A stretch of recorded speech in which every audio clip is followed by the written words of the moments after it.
Seterusnya, saya nak bawakan isu tentang dua kalimah syahadah Syekh Nazim Haqqani. Ada beberapa perkataan dia tentang dua kalimah syahadah yang sangat mengelirukan. Antaranya, yang pertama, tuan-tuan boleh tengok di sebelah Rubies of Respondents, muka surat 18, disebutkan di situ, apabila orang nak ucap syahadah tauhid sahaja, la ilaha illallah, tak mau kata Muhammadur Rasulullah. Sebelum nak cerita pasal Syekh Nazim, Islam kata apa? Islam kata tak boleh.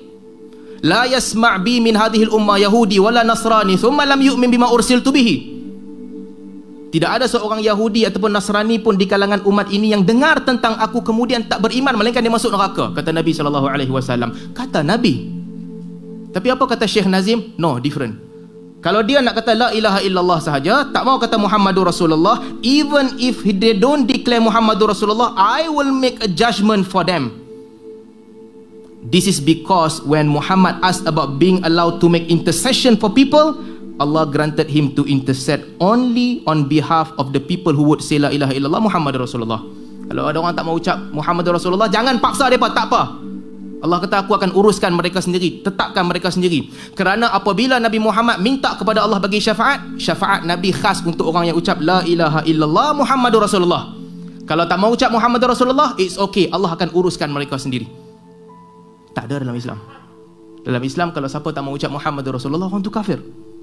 Orang tu kekal dalam neraka, kata Nabi SAW. Dan boleh lihat, satu dia nak sebut ucapan la ilaha illallah nilainya tinggi. Betul, nilainya tinggi. Tetapi lihat teks di sebelah kanan daripada kitab To Be a Muslim, muka surat 14. Even if an unbeliever testified only with his tongue and not with his heart, sekalipun seseorang yang tidak beriman itu ucap dengan lidah la ilaha illallah, bukan dengan jantung hatinya. Ini ciri siapa? Ciri munafik. Betul? Ucap dengan lidah, tidak dengan jantung hatinya. Apa kata Syekh Nazim? Hellfire would not burn his body from without but from within. Badannya takkan dibakar daripada luar. Sedangkan Al-Quran kata innal munafiqina fi darkil asfali minan nar. Mana datang ideologi ni? Dia takkan dibakar daripada luar, daripada luar, dalam saja. From luar tak dibakar sebab dia ucap la ilaha illallah. Tak. Dalam Islam ucapan itu mesti datang dengan jiwa yang meyakininya. Tapi Syekh Nazim sebut idea yang bertentangan. Even if unbeliever, kalau orang tu tak beriman, ucap dengan lidah, tidak dengan hati, neraka takkan bakar dia daripada luar. Luar badan dia takkan dibakar neraka. Seterusnya, ada teks di mana Syekh Nazim Haqqani sebut semua agama membawa ke jalan Allah. Ini masuk dalam kita cerita tadi tentang pluralism. Syekh Nazim sebut there are so many ways. Banyak ada jalan membawa kepada agama ini, bukan satu jalan sahaja. Okey? Dan disebutkan any way that my servant follows, he must come to me. Jalan apa sahaja yang ikut, dia akan datang kepada Allah. Buddhist, Christian, Catholic, Komunis, apa sahaja, He created all of them and each one says we are going on a way that leads to the divine presence. So many ways. You cannot know. Oh, apa ideologi dia?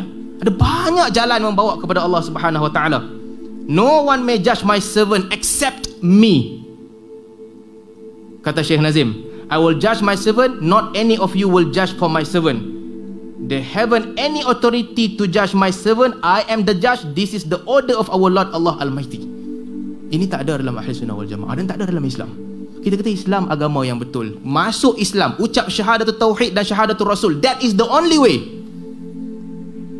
Ada teks lain Syekh Nazim kata, ada jalan lain, ada shelter, ada rumah-rumah lain yang dia ada lubang di sana sini. Tapi Islam tak ada lubang. Ya, dia sebutlah Islam agama sempurna dalam teks terusnya. Tetapi tengok ayat terakhir, therefore we are advising any person who is asking for a shelter from devil to take care, inspecting everywhere. If it is alright, then he can stay. Cek agama-agama yang apa nak masuk tu. Kalau tak ada jalan keluar, tak ada lubang di mana-mana, then it is okay. Otherwise tak okay. Ini ideologi pluralism.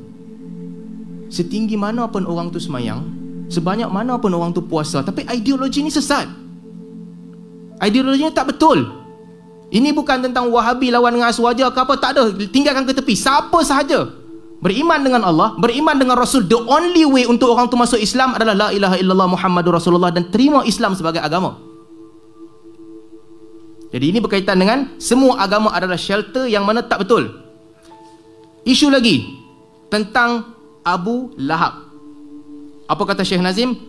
Bila Syekh Nazim bercerita tentang orang lah, tentang diampunkan, Allah mungkin tak maafkan orang, Allah mungkin tak masukkan orang dalam azab. Katanya, what about the man in Quran, Abu Lahab and his wife? Pengikut dia pun terkejut. Betul ke Allah boleh ampunkan semua? Sedangkan yang kita faham ni, ada orang diazab dan sebagainya. What about the man in Quran, Abu Lahab and his wife? Dia bertanya dekat dia, Abu Lahab dengan bini dia macam mana? Sama juga ke? As one of our brothers, the verse was sent only as warning. Kata Syekh Nazim, itu sekadar warning, reply Maulana, so that people will not do like Abu Lahab. Allah Almighty will show each servant what he has done with his life on the judgment day, but he is free to give mercy as he likes. Guys, Al-Quran kata apa? Innallaha la yaghfiru an yushraka bihi wa yaghfiru ma duna dzalika liman yasha. Syekh Nazim kata apa? Allah nak ampunkan, Allah ampunkan. Abu Lahab pun Allah ampunkan. Ayat Abu Lahab tu sekadar warning sahaja. Kalau Allah nak ampunkan, Allah ampunkan juga. This is not Asy'ariyah, okay? Asy'ariyah ada sebut, ulama Asy'ariyah ada bahas tentang jawaz aklan, perkara-perkara yang di sudut akal boleh berlaku, mungkin aklan, tapi syarak tak berlaku. Tapi Syekh Nazim ni dia kata apa? Ideologi ni di sini, di sudut syarak sekalipun, there is a possibility yang Allah boleh ampunkan Abu Lahab. Bukan tentang akal, there is a possibility. Ini bercanggah dengan Quran. Kalau Abu Lahab kita tak yakin Khalid finnar, kekal dalam neraka, siapa yang akan kekal dalam neraka? Apa ideologi ni? Kalau tidak dikatakan ini bercanggah dengan Ahlus Sunnah wal Jamaah dan Islam, apa ideologi ni? Abu Lahab sekalipun, ayat Quran tu warning sahaja. Allah is free to give his mercy as he likes. Tak. Allah janji dalam Al-Quran, bukan semua orang dapat mercy Allah. Dan kalau ada orang yang paling tak layak dapat, Abu Lahab lah, di antara yang terawal, sebab namanya diukir sebagai kafir di dalam Al-Quran, sebagai ahli neraka di dalam Al-Quran. Jadi ini masalah dia. Kalau gabungkan semua ini, memberi gambaran yang tak betul tentang kedudukan orang kafir di sisi Nazim Haqqani.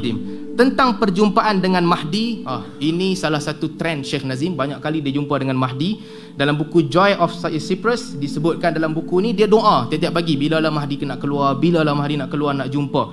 Kemudian dalam buku lain disebutkan, dalam Bridge of Eternity tahun 1960, dia telah pun bai'ah dengan Mahdi. 1960, seingat saya dalam peristiwa ni dia pergi dengan Faiz Daristani, guru dia, jumpa dengan Mahdi 1960, bai'ah. Kemudian didakwa pula tahun 1999, jumpa lagi dengan Mahdi mai haji 1999, Haji Akbar. Mahdi puji jemaah haji dia, bagus jemaah haji kamu ni, berdisiplin, baik, daripada Europe baik. Jemaah haji Malaysia, siapa yang puji? Saudi je puji. Jemaah haji Nazim, Imam Mahdi puji, top one level lagi tinggi, dia dipuji oleh Imam Mahdi. Kemudian pada tahun 2011 ni Nazim tak pergi haji. Dia duduk di rumah, dia tidur satu pagi, pukul 11 baru dia bangun. Ketika tu dia dakwa lagi, dia pergi meeting dengan Mahdi. Tapi ini roh lah, bukan jasad dia. Meeting dan berjumpa dengan Mahdi pada tahun 2011. Jadi dia jumpa Mahdi ini berkali-kali. Dan dia ada buat satu ramalan. Ramalan Nazim banyak. Mahdi nak keluar tahun 2011, Mahdi tak keluar. Last kali, antara yang paling besar, Mahdi kata, Nazim kata tahun 2000 akan berlaku peperangan besar. Senjata semua akan habis. Ini akan berlaku malhamah. Teknologi akan musnah sebelum tahun 2000. Pengikut dia yang cerdik pandai pun percaya. Ada di kalangan mereka jual rumah, mereka tunggu malam New Year, TikTok. Tiba-tiba tak berlaku. Sebab ada tesis PhD tentang kajian ini yang diberikan oleh ARG juga. Pengikut dia kena tipu. Tak berlaku pun, senjata ada lagi. Belum menjadi malhamah. Mereka pun cuba nak menenangkan hati yang parah. Mungkin Allah Ta'ala tukar plan kot, bagi timeline. Tapi Nazim tak tipu. Tuan-tuan, ini masalah besar. Sebab perkara-perkara yang merepek, perkara yang tak ada asas dan menipu ini, ada orang akan ignite, ada orang akan spark.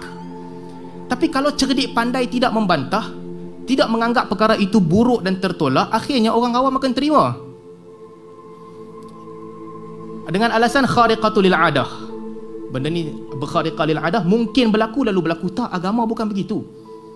Yang terakhir saya nak sebut, tinggalkanlah fatwa Perlis. Kalau tuan-tuan tak nak pakai, tak apa. Tapi ini fatwa Johor.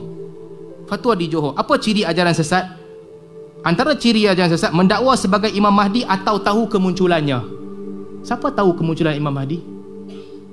Nazim tahu, walaupun diteka semua tak jadi. Ciri ajaran sesat telah ada pada dia di situ. Kemudian mendakwa jelmaan Nabi ataupun malaikat dan jin, ini tak masuklah. Mendakwa Allah bersifat, ini tak masuk juga. Mendakwa tahu perkara gaib, dia juga. Kalau lihat dalam buku-buku beliau, banyak perkara-perkara gaib yang beliau ceritakan. Mereka boleh pergi assembly semayang subuh, Abu Bakar jadi imam, Bilal azan, ada. Mereka boleh pergi. Kemudian mendakwa tahu nasib seseorang, ini juga disebut. Dibawakan cerita-cerita dalam buku-buku beliau tentang bagaimana wali tahu siapa duduk dalam syurga. Ada wali pergi ke syurga, naik ke Lauh Mahfuz,